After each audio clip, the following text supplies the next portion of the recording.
এয়া আজিৰ আমাৰ টিফিন মানে ছোৱালীৰ স্কুলৰ টিফিন মই কি দিছোঁ তাকে দেখাইছোঁ। এইফালে মই বনালোঁ ডোচা আৰু ডোচাখন বনাইছোঁ মগু দাইল, মচুৰ, মগু, বিলাহী আৰু চুজি আৰু পিঁয়াজ এটা দি মিক্সিত ধুনীয়াকৈ পিচি লৈ তাতে নিমখ অকণমান দি লৈ আপুনি ইচ্ছা কৰিলে যদি আপোনাৰ ল'ৰা ছোৱালীয়ে জ্বলা খাব পাৰে কেঁচা জলকীয়া নাইবা শুকান জলকীয়া গুড়ি দিব পাৰে। বনাই লৈ ধুনীয়াকৈ মিশ্ৰণটো বনাই লৈ ডোচা বনাব পাৰে। মই কিন্তু জলকীয়া দিয়া নাই কাৰণ মোৰ ছোৱালী জ্বলা একেবাৰে খাব নোৱাৰে। আৰু এইফালে মই তাইক দিছোঁ ডোচা 3খন দিছোঁ। এইফালে ফ্ৰুটছত কল আৰু মধুৰি দিছোঁ এটুকুৰা আৰু এইফালে তাই বোলে কৰ্ণ দিবা মানে এইটো চুইট কৰ্ণ।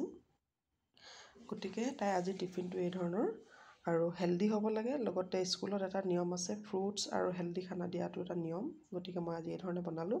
আপুনিও ইচ্ছা কৰিলে দিব পাৰে। দি চাবচোন ল'ৰা ছোৱালীয়ে খুব ধুনীয়াকৈ খায়।